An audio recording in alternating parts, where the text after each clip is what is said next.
के सामने मौजूद है, जहां पर किसानों के आंदोलन को लेकर पल पल की ब्रेकिंग न्यूज अपडेट आ रही है। आपको बता दें कि किसानों के द्वारा होली पर कृषि कानून की प्रतियां जलाने को लेकर आज बड़ी जानकारी, और इसी के साथ में आपको बताएंगे किसान नेता राकेश टिकैत ने 16 राज्यों की बिजली काटने को लेकर दिया है एक बड़ा बयान। उसी के साथ में चलेंगे एक और बड़ी खबर की तरफ, जहां पर पश्चिम बंगाल और असम के अंदर बंपर वोटिंग के बाद किसानों ने नई रणनीति बनाई है और किसान आंदोलन पश्चिम बंगाल में एक नई रफ्तार पकड़ने वाला है। और इसी के साथ में दोस्तों आपको बताएंगे क्या रणनीति बनाई है किसान नेताओं ने पश्चिम बंगाल और असम के चुनाव को लेकर। इसी के साथ में चलेंगे एक और बड़ी खबर की तरफ, जहां पर बंगाल के अंदर 4 मिनट में 8% वोट घटने के बाद ईवीएम पर उठे हैं कई सारे सवाल। ईवीएम को लेकर जबरदस्त बवाल पश्चिम बंगाल में देखने को मिल रहा है। एक एक करके चलेंगे सभी महत्वपूर्ण खबर की तरफ। इसके साथ में आपको बताएंगे पश्चिम बंगाल और असम के चुनाव में 30 और 47 सीटों पर जो वोटिंग हुई है उसमें किसको लीड मिल रही है, किसको बढ़त मिल रही है, इसकी जानकारी आप तक पहुंचाएंगे। लेकिन उससे पहले अगर आप भी देश के किसानों के द्वारा तीनों कृषि कानून को वापस करने और एमएसपी पर कानून बनाने की मांग का करते हैं समर्थन, तो इस वीडियो को लाइक करके लाल बटन दबाकर चैनल को सब्सक्राइब करके घंटी दबाकर कमेंट बॉक्स में जय जवान जय किसान, किसान एकता जिंदाबाद। और इसी के साथ में दोस्तों पश्चिम बंगाल में किसकी बनेगी सरकार, आप लोग अपनी राय जरूर लिखिएगा। चलते हैं पहली और बड़ी खबर की तरफ, जहां पर आपको बता दें किसानों के आंदोलन को लेकर बड़ी जानकारी है। जहां पर आज किसान होली से एक दिन पहले कृषि कानून को विरोध करने को लेकर एक नई रणनीति बना रहे हैं, जिसके तहत संयुक्त किसान मोर्चा की ओर से पूर्व में घोषित की गई कार्यक्रम के तहत दिल्ली की सीमाओं पर आंदोलनरत किसानों के द्वारा आज यानी रविवार को होलिका दहन किया जाएगा। होलिका दहन में भारत सरकार के तीनों नए कृषि कानून की प्रतियां जलाई जाएगी। गाजीपुर बॉर्डर पर आंदोलन की अगुवाई कर रहे भारतीय किसान यूनियन के नेता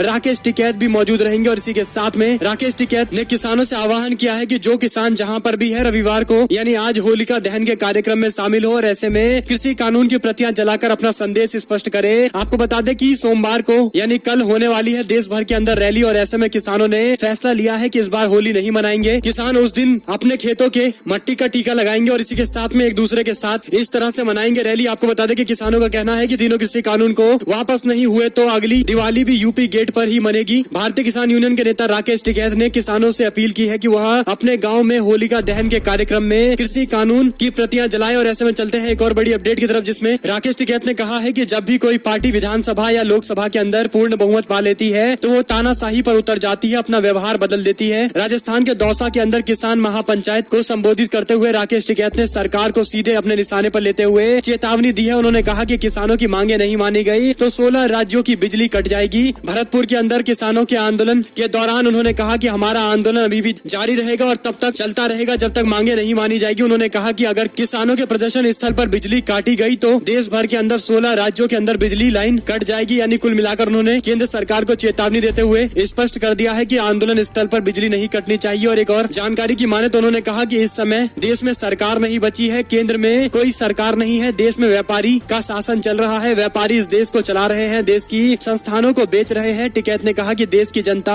अब समझ गई है कि जनता को उन्हें सरकार से बाहर का रास्ता दिखाना पड़ेगा। और एक और जानकारी की माने दोस्तों तो पश्चिम बंगाल के विधानसभा चुनाव को लेकर बम्पर वोटिंग की खबर सामने आई है। आपको बता दें बीते दिन 30 पश्चिम बंगाल की विधानसभा सीटों और असम के 47 सीटों पर चुनाव हुए थे, जिसमें से लगभग सभी सीटों पर बम्पर वोटिंग की खबर सामने आ रही है। और इस बीच आपको बता दें कि मिल रहे आंकड़े के मुताबिक पश्चिम बंगाल के अंदर तकरीबन 80% वोटिंग हुई है, जबकि असम के अंदर 47 सीटों पर 72.14% वोट की गई है। कुल मिलाकर पश्चिम बंगाल में यह वोटिंग 2016 के मतदान से कम हुआ है, जो 2016 में 82% हुआ करता था। लेकिन इस बार आंकड़े में 2% की गिरावट देखने को मिल रही है। और इसी के साथ में आपको बता दें असम के अंदर तकरीबन 4% वोटिंग में इजाफा देखने को मिला है। असम के अंदर पहले 68% मतदान हुआ था, लेकिन अब यह आंकड़ा 72 में पहुंच गया है। इसी के साथ में आपको बताते चले कि पश्चिम बंगाल के अंदर 30 सीट पर हुए चुनाव में किसकी बड़ी जीत हो सकती है, क्या आंकड़े रह सकते हैं। जब ये सवाल हमने लोगों से पूछा तो लोगों की तरफ से प्रतिक्रिया सामने आई है, जिसमें 88% लोग ऐसा मानते हैं कि पश्चिम बंगाल की 30 सीटों पर हुए चुनाव में तृणमूल कांग्रेस को 25 से ज्यादा सीटें मिलेगी, जबकि बीजेपी को 5 से कम सीटें। वहीं पर 6% लोग ऐसा मानते हैं कि तृणमूल कांग्रेस को 20 सीटें और बीजेपी को 6% सीटें मिल सकती है। वहीं पर तृणमूल कांग्रेस को 15 सीटें और बीजेपी को भी 15 सीटें मिल सकती है। ये मानने वाले लोगों की संख्या 3% है। टीएमसी को 10 सीटें और बीजेपी को 20 सीटों से ज्यादा मिल सकता है, ऐसा कहने वाले लोगों की संख्या तकरीबन 2% है। कुल मिलाकर ज्यादातर लोग ये मानते हैं कि तृणमूल कांग्रेस को इन राज्यों के अंदर ज्यादा बड़ी सफलता मिलने की आस है, उम्मीद है। ऑनलाइन प्लेटफॉर्म पर पूछे गए इन सवालों के ये जवाब है। और किसी के साथ में आपको बताते चले कि असम के अंदर 47 सीटों पर हुए चुनाव को लेकर जब सवाल पूछा गया कि असम के पहले फेज के 47 सीटों में से किस पार्टी को कितनी सीटें मिलेगी, तो महागठबंधन को 40 से ज्यादा सीटें मिलेगी और बीजेपी को 7 के आसपास सीटें मिल सकती है। ऐसा कहने वाले लोगों की संख्या 69% है, जबकि महागठबंधन को 30 सीटें, बीजेपी को 10 सीटें मिल सकती है। ऐसा कहने वाले लोगों की संख्या 19% है, जबकि महागठबंधन को 20 से ज्यादा सीटें और बीजेपी को भी 20 से ज्यादा सीटें सीटें यानी लगभग बराबर की सीटें मिल सकती है। ऐसा कहने वाले लोगों की संख्या 5% है और महागठबंधन को 10 सीटें, बीजेपी को 30 से ज्यादा सीटें कहने वाले लोगों की संख्या तकरीबन 3% है और महागठबंधन को 7 के आसपास सीटें और बीजेपी को 40 से ज्यादा सीटें कहने वाले लोगों की संख्या 4% है। कुल मिलाकर असम के चुनाव में भी इसी तरह के नतीजे आ रहे हैं, जहां पर महागठबंधन के पक्ष में मामला जा सकता है, ऐसा ऑनलाइन प्लेटफॉर्म पर कराए गए इस पोल से ये जानकारी मिली है। चलते हैं एक और बड़ी खबर की तरफ, जहां पर आपको बता दें कि पश्चिम बंगाल के विधानसभा चुनाव के पहले चरण के मतदान संपन्न होने के बाद अब किसान नेताओं का दावा है कि चुनावी नतीजों में भारतीय जनता पार्टी को किसान आंदोलन की चोट का एहसास होने लगा है। बाकी के 7 चरणों के मतदान को लेकर संयुक्त किसान मोर्चा 25 रैलियां करने वाला है। अखिल भारतीय किसान संघर्ष समन्वय समिति के वरिष्ठ सदस्य अवीक शाह का कहना है कि ग्रामीण इलाकों के अंदर धर्म के नाम पर वोट नहीं डालने देंगे। किसान पत्र जारी किया गया है, जिसमें पत्र लिखकर लोगों को आगाह किया जा रहा है कि आगे आने वाले 7 और फेज के चुनाव में जनता धर्म के नाम पर नहीं बल्कि मुद्दों के नाम पर वोट दे। और ऐसे में बंगाल के अंदर गांव-गांव में किसान पत्र बांटा जा रहा है। किसान नेताओं ने ये जानकारी दी है और गांव-गांव में पश्चिम बंगाल के अंदर भी किसान आंदोलन की चर्चाएं चल रही है। किसानों के मुद्दे को लेकर केंद्र सरकार और भारतीय जनता पार्टी ने जो विरोधी रवैया अपना रखा है, उसको लेकर पश्चिम बंगाल में बीजेपी के प्रति लोगों में नाराजगी देखने को मिल रही है। और बड़ी बात यह है कि गरीब, महंगाई और तमाम बड़े मुद्दे हैं जो जनता के बीच किसानों के द्वारा पहुंचाए जा रहे हैं। कुल मिलाकर राज्य के अंदर संयुक्त किसान मोर्चा ने भी कमर कस ली है और ऐसे में बीजेपी को तगड़ा झटका देने की भी पूरी तैयारी चल रही है और ऐसे में 25 और रैलियां होने वाली है। चलते हैं एक और बड़ी जानकारी की तरफ, जिसमें बंगाल के चुनाव में 4 मिनट में घटी 8% वोटिंग। टेंशन में टीएमसी पहुंची चुनाव आयोग के पास। पश्चिम बंगाल के विधानसभा चुनाव के लिए 30 सीटों पर मतदान पूरे हो गए, लेकिन जो जानकारी सामने आई जिसमें राज्य के अंदर सुबह 9 बजे तक कई सीटों पर मतदान शुरू नहीं हो पाया और यहाँ तक कि ईवीएम खराब होने को लेकर भी कई सारी जानकारियां आ रही थी। कुल मिलाकर राज्य के अंदर एक बार फिर से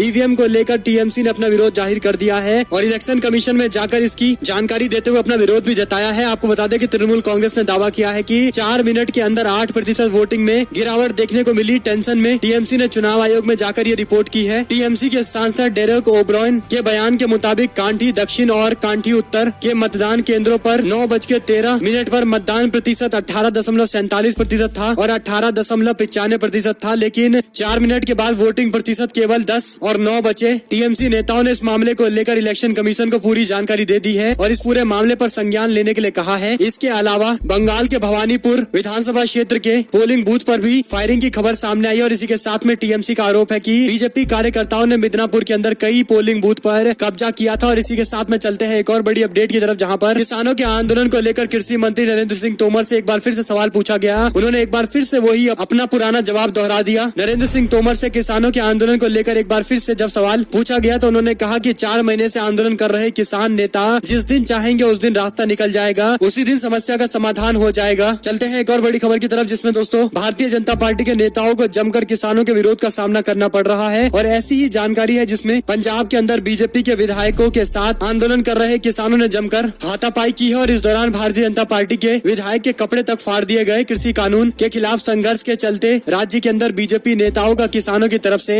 जमकर विरोध किया जा रहा है और इसके तहत पंजाब के मालोट के अंदर पंजाब सरकार के 4 साल पूरा होने पर प्रेस कॉन्फ्रेंस करने के लिए बीजेपी के विधायक अरुण नारंग और जिला के श्री मुक्तेश्वर साहिब के प्रधान राजेश पटेला गोरा को किसान नेताओं के विरोध का सामना करना पड़ा। आपको बता दें कि गुस्साए किसानों ने जमकर मारपीट की और इस दौरान विधायकों के कपड़े भी फाड़ दिए। जैसे ही नेताओं की गाड़ी मालोट भाजपा के दफ्तर के पास पहुंची, किसान यूनियन के कई सारे नेता और कई कार्यकर्ता मौजूद रहे जिन्होंने जमकर नारेबाजी करते हुए बाद में मारपीट भी की और इस दौरान पुलिस की तरफ से बीच बचाव भी किया गया। हालांकि विधायक को पुलिस भी नहीं बचा पाई और उनके कपड़े भी फाड़ दिए गए। चलते हैं एक और बड़ी अपडेट की तरफ, जिसमें दोस्तों अखिलेश यादव ने बोला हमला, कहा कोरोना संक्रमण का सहारा लेकर पंचायत चुनाव प्रभावित करना चाहती है यूपी की सरकार। उत्तर प्रदेश के पूर्व मुख्यमंत्री और समाजवादी पार्टी के राष्ट्रीय अध्यक्ष अखिलेश यादव ने प्रदेश सरकार कोरोना संक्रमण का सहारा लेकर पंचायत चुनाव को प्रभावित करना चाहती है, ये बयान दिया है और ये गंभीर सवाल खड़े किए हैं। अखिलेश यादव ने शनिवार को बाराबंकी के अंदर पूर्व केंद्रीय मंत्री बेनी प्रसाद वर्मा की मूर्ति का लोकार्पण किया है और जनसभा को संबोधित करते हुए उन्होंने योगी सरकार के 4 साल पूरा होने को लेकर सरकार की पोल खोली है और इस दौरान उन्होंने दावा किया है कि प्रदेश के अंदर एक भी उद्योग नहीं लगा। 5 लाख करोड़ के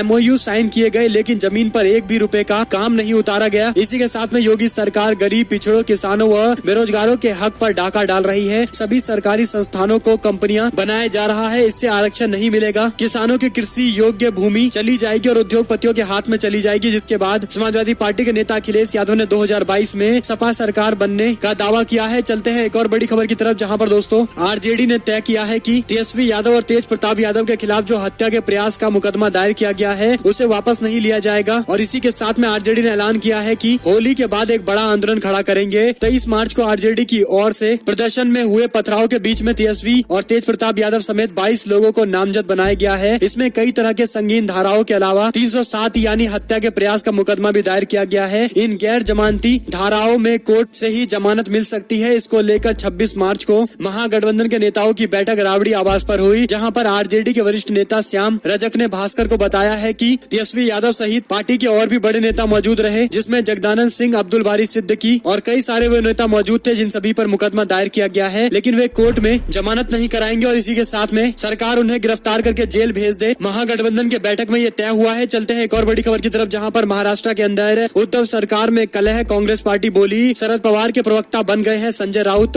महाराष्ट्र में सियासी खींचतान के बीच में शनिवार को कांग्रेस पार्टी के प्रदेश अध्यक्ष ने बयान दिया है, जिसमें उन्होंने शिवसेना और कांग्रेस के बीच में उठे मतभेद को लेकर खुलकर अपनी बात रखी है। उन्होंने कहा कि संजय राउत एनसीपी के प्रमुख शरद पवार के प्रवक्ता बनकर काम कर रहे हैं। बार बार कहते हैं कि यूपीए की अध्यक्ष शरद पवार को बना देना चाहिए, लेकिन सवाल ये खड़ा होता है कि जब शिवसेना यूपीए का हिस्सा ही नहीं है तो इस तरह के बयान क्यों दे रही है। कांग्रेस पार्टी के नेता ने कहा है कि इस मामले को लेकर हमने उद्धव ठाकरे से भी मुलाकात करते हुए उनको शिकायत दर्ज कराई है। और एक और जानकारी की माने तो बंगाल का मुख्यमंत्री बनने के सवाल पर मिथुन चक्रवर्ती ने कहा कि बीजेपी कहेगी तो जरूर बनूंगा। आपको बता दें कि एक मीडिया शो के दौरान बीजेपी के नेता मिथुन चक्रवर्ती से पूछा गया कि क्या वह बीजेपी की ओर से सीएम कैंडिडेट बनेंगे, जिसको लेकर मिथुन चक्रवर्ती ने अपने पुराने अंदाज में कहा कि अगर बीजेपी चाहेगी तो अवश्य बनेंगे। और एक और जानकारी की माने दोस्तों तो मिथुन चक्रवर्ती के इस बयान को लेकर तृणमूल कांग्रेस कहीं न कहीं चुनाव में जबरदस्त तरीके से फायदा पहुंचाएगा। मिथुन चक्रवर्ती का ये बयान, क्योंकि इससे पहले दिल्ली के अंदर मनोज तिवारी और अरविंद केजरीवाल के बीच में मुकाबला बताकर आम आदमी पार्टी ने राज्य में बड़ी जीत हासिल की थी। और ऐसे में अगर तृणमूल कांग्रेस मिथुन चक्रवर्ती का नाम बीजेपी की तरफ से सीएम कैंडिडेट बताकर प्रचार करती है तो कहीं न कहीं इसका फायदा भी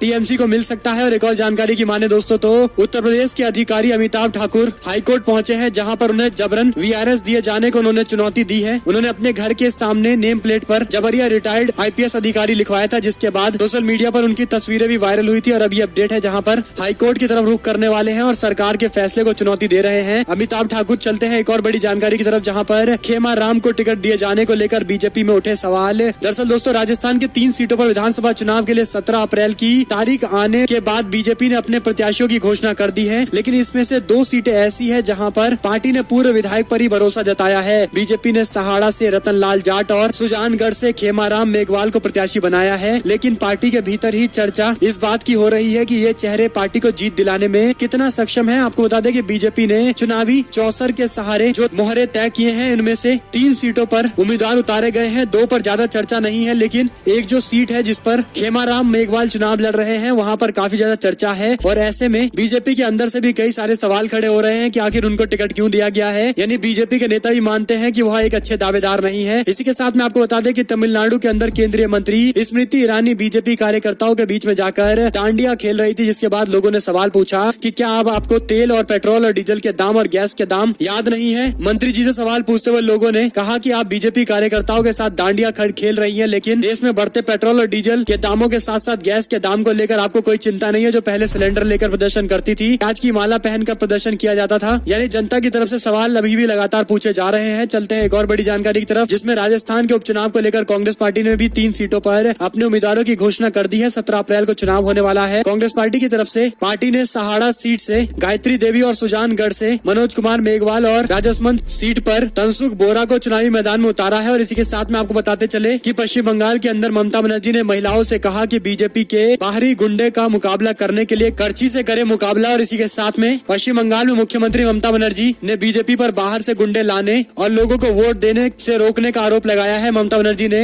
महिलाओं से अपील की है कि बीजेपी के गुंडों को रोकने के लिए करछी यानी रसोई के बर्तनों का इस्तेमाल करे। और इसी के साथ में ममता बनर्जी की तरफ से राज्य के अंदर बीजेपी पर कई सारे गंभीर आरोप लगाए गए हैं। इसी के साथ में आपको बता दें कि तृणमूल कांग्रेस प्रमुख ने पश्चिमी मिदनापुर के जिला में नारायणगढ़ और पिंगला में 2 चुनावी रैली को संबोधित करते हुए अपने प्रतिद्वंदी शुभेंदु अधिकारी और उनके परिवार को गद्दार करार दिया। ममता बनर्जी ने आरोप लगाया है कि इस परिवार का एक सदस्य राज्य में 30 विधानसभा सीटों पर मतदान होने से कुछ घंटे पहले रात में नोट बांट रहा था। और इसी के साथ में आपको बताते चले ममता बनर्जी ने कई सारे और भी सवाल खड़े किए हैं। और यहाँ तक कि इलेक्शन कमीशन के निष्पक्ष होने को लेकर भी उनकी तरफ से कई सारे गंभीर सवाल खड़े किए गए हैं। चलते हैं एक और बड़ी जानकारी की तरफ, जहाँ पर नंदीग्राम में भाजपा नेता से मदद की मांग करती हुई ममता ममता बनर्जी का एक कथित ऑडियो सोशल मीडिया पर वायरल हो रहा है और इस बीच टीएमसी की भी तरफ से भी पलटवार करते हुए बीजेपी नेता मुकुल रॉय का एक ऑडियो वायरल कराया जा रहा है, जिसमें दावा किया गया है कि मुकुल रॉय की तरफ से इलेक्शन कमीशन पर दबाव बनाने को लेकर बातचीत की जा रही है और इलेक्शन कमीशन से सांठ-गांठ को लेकर बातचीत की जा रही है। टीएमसी की तरफ से कथित ऑडियो में कई सारे और भी खुलासे होने का दावा किया गया है। रुक करते हैं एक और बड़ी जानकारी की तरफ, जहां पर सोना तस्करी मामले को लेकर केरल सरकार ने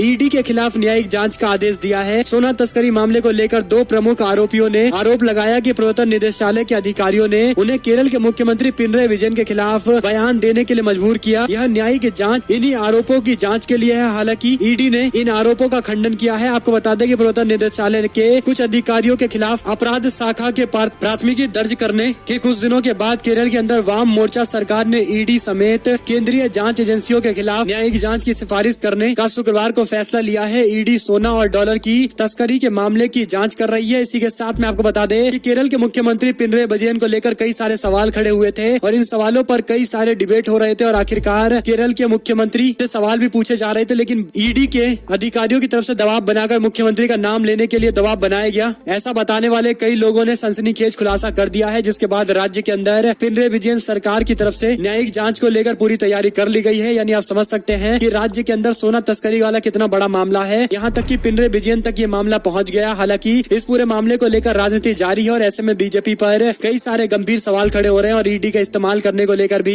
कई सारे सवाल भी पूछे जा रहे हैं। रुक करते हैं एक और बड़ी जानकारी की तरफ, जिसमें प्रधानमंत्री नरेंद्र मोदी ने दावा की बांग्लादेश के लिए आंदोलन कर रहे थे, सत्याग्रह कर रहे थे किसान, अपने हक के लड़ाई जब लड़ रहे हैं तो बीजेपी के नेता और खुद प्रधानमंत्री उन्हें आंदोलन जीवी बताते हैं। जबकि दूसरी ओर प्रधानमंत्री इस बात को बड़े गर्व से कह रहे थे कि उन्होंने 1971 के अंदर बांग्लादेश लिबरेशन वॉर के टाइम पे बांग्लादेश को नया देश घोषित करने को लेकर सरकार पर दबाव बनाने के लिए सत्याग्रह किया था, आंदोलन किया था। यानी इसी पर अब सवाल खड़े हो रहे हैं कि खुद जब प्रधानमंत्री आंदोलन कर रहे थे तो उसको सत्याग्रह बता रहे थे, लेकिन जब किसान आंदोलन कर रहे हैं तो उसको आंदोलन जीवी बता रहे हैं। इसको लेकर पत्रकार ने भी सवाल पूछे हैं। चलते हैं एक और बड़ी जानकारी की तरफ, जिसमें वोटिंग खत्म होने के बाद बंगाल के मेदिनीपुर के अंदर बूथ में घुसे बीजेपी के कार्यकर्ता टीएमसी समर्थकों ने कई सारे और आरोप लगाए हैं। इसी के साथ में मुजफ्फरनगर दंगे को लेकर बीजेपी के मंत्री सुरेश राणा और विधायक संगीत सोम के खिलाफ दर्ज केस वापस हो गए हैं, कोर्ट ने मंजूरी दे दी है। इसी के साथ में एक और जानकारी की माने तो उत्तर प्रदेश के अंदर यौन शोषण के मामले को लेकर फंसे भारतीय जनता पार्टी के पूर्व नेता स्वामी चिन्मयानंद को बरी कर दिया गया है। और इसी के साथ में एक और अपडेट है, जहां पर कोविड-19 देश भर के अंदर अक्टूबर के बाद सर्वाधिक केस सामने आए हैं। 62,258 नए मामले दर्ज किए गए हैं। कुल मिलाकर अतिरिक्त चिंता का यह विषय है, जिस पर ध्यान देना बहुत जरूरी है। देश भर के अंदर कोरोना के मामले लगातार बढ़ते जा रहे हैं। इस पूरे मामले को लेकर दोस्तों आप लोग की क्या कुछ राय है और ऐसे में आप किस राज्य से हैं और वहां पर कोरोना के कितने मामले आए हैं, कमेंट बॉक्स में अपनी राय जरूर लिखिएगा। और एक और जानकारी की माने तो युद्धवीर को छोड़ दे, नहीं तो नेताओं को नजरबंद कर देंगे, राकेश टिकैत ने दी है धमकी। और इसी के साथ में आरटीआई में योगी सरकार को लेकर बड़ा खुलासा हुआ है, जहां पर योगी सरकार में 86 लाख नहीं बल्कि